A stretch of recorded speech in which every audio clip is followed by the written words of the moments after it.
What happens when a politician walks into what he thinks is a safe conversation and then walks out with his entire record under a microscope? Because this is exactly what happened when Tim Walz, the governor of Minnesota, sat down in front of Joe Rogan and discovered that there are no talking points long enough to outrun silence. So here's why this matters to you. Now, for years, Americans have watched powerful people glide through friendly interviews, insulated by media filters, protected by summaries, and shielded from follow-up conversations and follow-up questions. Meanwhile, regular people are told to trust the system while fraud investigations pile up, accountability gets delayed, and explanations just keep on changing. So then, one unscripted conversation happened. No yelling, no ambush, just a simple question and a pause. Under President Donald J. Trump's current administration, trust in institutions is already razor thin.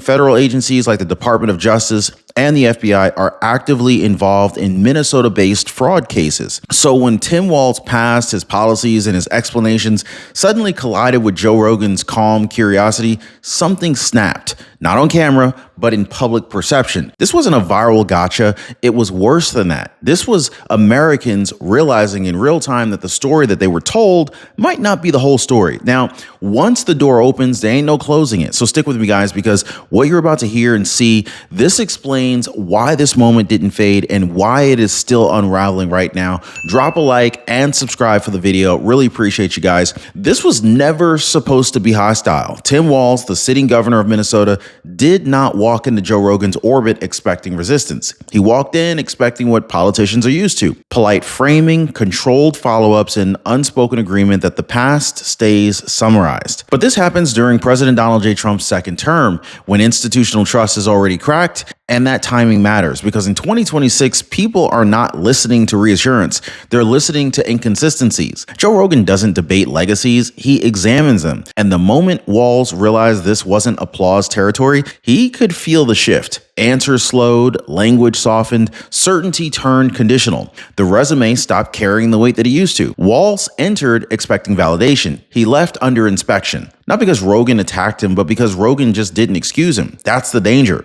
When nobody jumps in to save the narrative has to stand on its own. And for the first time, Tim Walz's story wasn't being celebrated. It was being tested. And that's when things started wobbling. So here's what makes Joe Rogan uniquely dangerous to legacy politicians like Tim Walz. He doesn't accuse, he doesn't frame, he doesn't interrupt. He asks what sounds like a basic question and then he waits. And that's it. Tim Walz mastered cable news. Short segments, friendly hosts, interruptions that conveniently cut answers off just before they get a little uncomfortable. Yeah. But Joe Rogan, he doesn't move the conversation along for you. He just lets you sit inside of your own explanation. That's where the problem starts. Because when no one interrupts, talking points stretch a little too far. They start colliding with reality. One clarification requires another. Context multiplies. And then suddenly the clean narrative becomes complicated. Complicated isn't dishonest. It's contagious. And the longer Walz explained, the more listeners leaned in. Not with outrage, but with curiosity. And curiosity is lethal to political packaging. Joe Rogan didn't trap Walz with a question. He trapped him with time. And once the audience notices that, even subconsciously, certainty quietly slips out the room. So this is where the temperature in the room quietly changed, because while Joe Rogan never accused Tim Walz of committing fraud, he did something far more destabilizing. He forced Walz to speak while the fraud already existed. Now, under Walz's watch in Minnesota, multiple large-scale fraud cases, they're particularly involving daycare and benefits programs and nonprofits, had already triggered federal scrutiny. That's not opinion. That is public record. The Federal Bureau of Investigation and the Department of Justice, they're already involved. Investigations are already underway. Money had already gone missing. So when Rogan's questions drifted toward governance, oversight, and outcomes, the context did the damage. Walz wasn't answering in a vacuum. He was answering with headlines sitting in the background. And that matters because in 2026, Americans don't separate explanations from consequences anymore. They want to know how something happened, how long it went on, and why it wasn't stopped sooner.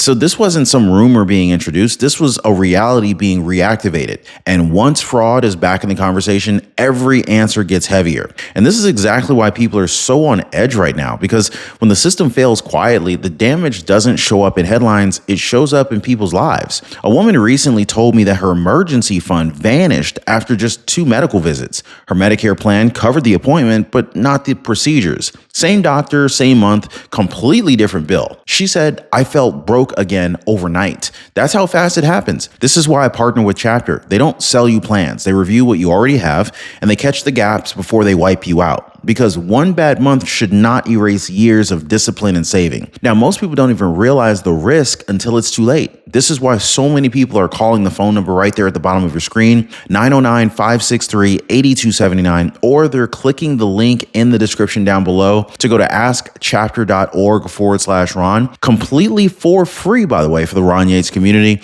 Now, keep this in mind as we continue, because what happened in Minnesota, this is not just about fraud or politics. This is about what happens when oversight fails and regular people pay the price. So what happened next was not orchestrated, but it was inevitable. So after the Rogan appearance, Tim Walz didn't suddenly change. His policies didn't flip overnight. His record didn't magically rewrite itself. But what did change is how he was seen. Conservative media, including Fox News, they didn't invent a new storyline. They just amplified an existing moment. Clips spread not because Walz said something outrageous, but because he didn't shut anything down cleanly. And this is how the shift happens. Walz went from being framed as a Democratic hopeful to becoming a national opposition symbol, a stand-in for what Republicans argue has gone wrong in deep blue states like Minnesota. So that transformation didn't require a scandal. It required exposure. Once Joe Rogan opened the door, others walked right on through it. Commentary followed, threads multiplied. Suddenly, Walz wasn't being defended, he was being debated. He didn't change, but the lighting did. And in politics, lighting determines everything. So this is where the conversation took a turn Walz didn't seem prepared for. Tim Walz has made comments in the past about masculinity, about fixing trucks, about intimidating Trump supporters, about being the kind of guy that the other side is supposed to be afraid of. Yeah. In a vacuum, that plays like cultural signaling. On Joe Rogan's platform, it lands very differently, because Joe Rogan's audience is saturated with men who actually fix things, who compete, who build, and don't talk about it. And that contrast matters. So under President Donald J. Trump, Democrats have struggled with male voters, especially younger men who feel talked down to, caricatured, or dismissed. So Joe Rogan, he sits right in the middle of that disconnect. He doesn't mock masculinity, he normalizes it. So when Joe Rogan leans into performative toughness, it doesn't come across as strength. It comes across as insecurity. And Rogan doesn't need to say that out loud. The audience hears it loud and clear on their own. Trying to perform masculinity makes it visible. And once it's visible, it's fragile. And the most damaging moments weren't what Tim Walz said, they were what he didn't. There were points in the conversation where Rogan asked a question and then stopped talking. No follow-up, no rescue, no redirect, just silence. And silence is brutal. Now, on cable news, silence is edited out. On podcasts, it's amplified. Walz would start an answer, slow down, qualify it, adjust it, and you could pretty much hear the calculation happening in real time, the wheels turning. Joe Rogan, he understands this instinctively. He knows that if you let someone keep talking, they'll eventually show you exactly where the weak spots are. Not because they're lying, but because they're navigating. And audiences, they can hear that navigation. Silence gives listeners space to judge for themselves. And in 2026, people don't want conclusions that are handed to them. They want to arrive at those conclusions on their own. Walz wasn't exposed by confrontation. He was exposed by breathing room. Because when the audience fills in the blanks, they're rarely generous. Now, here's the part many people still misunderstand. Joe Rogan never accused Tim Walz of committing fraud. That's not what happened. What Rogan did, intentionally or not, was force Walz to explain leadership while active fraud cases already existed in Minnesota's recent history. Now, that distinction is everything. When federal investigations are already on the books, explanations don't float freely.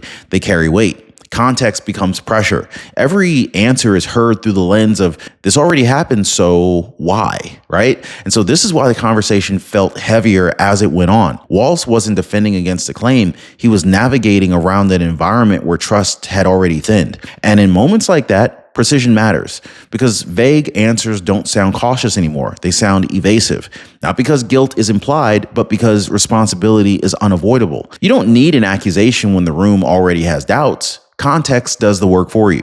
And once the context is reactivated publicly, there's no way to put it back on mute. Now, timing is everything. And this moment landed in a very different America. See, under President Donald J. Trump's second term, skepticism of institutions, it's not fringe, it's mainstream. Voters don't assume competence anymore just because someone held office. They want proof now. They want outcomes and accountability. This is why Joe Rogan's moment hit harder than it would have 5 or even 10 years ago. Figures like J.D. Vance represent a broader populist shift, one that questions bureaucratic explanations and prioritizes lived outcomes over credentials. Rogan, he speaks directly to that instinct, even when he isn't trying to. So when Walz leaned on experience, process, and nuance, he didn't reassure anybody. It triggered more questions because under Trump, the public default isn't trust, it's verification. Resumes don't end debates anymore, they start them. And Joe Rogan's platform thrives in that environment. It doesn't tell people what to think, it lets them decide, which is exactly why this conversation refused to fade. This is the pivot point where things stop being theoretical. Now, for years, Tim Walz's legacy functioned as an asset. Titles, elections, curated summaries did the work for him. Like most long-serving politicians, distance protected the record. Time softened the edges. Repetition turned decisions into achievements. Joe Rogan collapsed that distance in a single conversation because Rogan doesn't treat legacies as finished products. He treats them like open files. And when Walz was forced to explain past decisions in real time without a teleprompter, without a press secretary, without time limits, the legacy stopped performing. It started working. And that's when the shift happens. What once insulated Walz was weighing him down. Every explanation carried history with it. Every clarification invited another question. A legacy works best when it's admired from afar, but up close, it demands maintenance. Now, Rogan didn't destroy Walz's legacy. He forced it to stand on its own without packaging. And once that happens, what used to be an advantage can quietly become a liability. And this is where Minnesota stopped being a state and it became a symbol. What happened on Rogan's show didn't stay personal. It didn't stay political. It went national. Suddenly, Minnesota wasn't just Walz's jurisdiction. It was a case study. Immigration policy, fraud oversight, cultural decisions, governance outcomes. Tim Walz became shorthand, not just for his own leadership, but for broader concerns Americans already had about deep blue states. And that is the moment control is lost. Because once your state becomes an example, you're no longer arguing details. You're arguing perception. And perception moves faster than facts. Rogan didn't frame Minnesota as a failure. He let listeners connect the dots that were already there. And once those dots connect publicly, they don't disconnect easily. So Walz didn't just answer questions about himself, he answered questions about his state. And when a governor carries the burden nationally, every local issue becomes a national referendum, whether he likes it or not. So here's why this didn't burn out in a news cycle. Nothing was resolved. There was no clean confirmation, no viral knockout line, no definitive answer that shut the door. Joe Rogan didn't declare victory, and Tim Walz didn't implode on camera. What happened instead was far more durable. An open loop was created. People clipped the pauses, they replayed the explanations, they debated what wasn't said just as much as what was said. Threads turned into these long posts turned into reference points, and every time Minnesota's fraud issues or Walz's record came up again, this conversation resurfaced because unresolved moments stick. This wasn't outrage content, it was processing content. Viewers weren't told what to think, they were invited to think. And once that happens, a moment doesn't age out, it waits. That's why this keeps on coming back. Not because of a scandal, but because of ambiguity. Unfinished conversations haunt politics longer than accusations ever do. So this is the part that really matters the most, okay? Joe Rogan didn't expose Tim Walz. He removed the filter. For decades, political narratives depended on mediation, anchors, editors, party spokespeople deciding what the public was allowed to hear and how they were supposed to interpret it. Rogan bypasses all that. He hands the microphone straight to the audience. And that's the real threat. Not to Walz specifically, but to the system that protects legacies through framing. What people are allowed to judge for themselves, authority weakens and autonomy grows. Now, under President Donald J. Trump's current term, that autonomy, it's no longer fringe, it's expected. Americans don't want conclusions, they want access. This is why this moment felt different. Not louder, just freer. Walz didn't or wasn't defeated by opposition. He was confronted by independent thought. And once people realize that they don't need permission to evaluate power, there's no going back. That, my friends, is the real bombshell. Hit the like button, subscribe. We'll see you next time.